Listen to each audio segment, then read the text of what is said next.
السلام علیکم ورحمۃ اللہ وبرکاتہ۔ دلہن بار بار پوچھ رہی تھی ماما میں اچھی لگ رہی ہوں نا؟ ماں: ہاں بہت اچھی، بہت ہی پیاری۔ ماما کوئی کمی تو نہیں رہ گئی ہے؟ نہیں کوئی کمی نہیں، ماشاءاللہ۔ اللہ میری بیٹی کو نظر بد سے بچائے۔ بیٹی کے ضبط سے سب بندھن یکدم ٹوٹ گئے اور وہ بلک بلک کر رونے لگی۔ ماما آپ نے جویلری، کپڑوں اور دوسروں چیزوں میں کوئی کمی نہیں چھوڑی، لیکن بھائی کی کمی کو کون پورا کرے گا؟ نہیں میری جان، رونا نہیں۔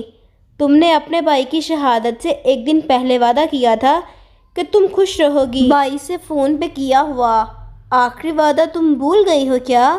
سوری ماما، اسی وعدے کا پاس رکھے ہوئے ہوں، جبھی تو میں آج زندہ ہوں، ورنہ اپنے بھائی کے بغیر زندگی ممکن تھی کیا؟ ماما پلیز آپ ایک کام کریں نا، یہ جھومر ہٹا دیں اور بائک کا تمغہ بصالت سجا دیں پلیز۔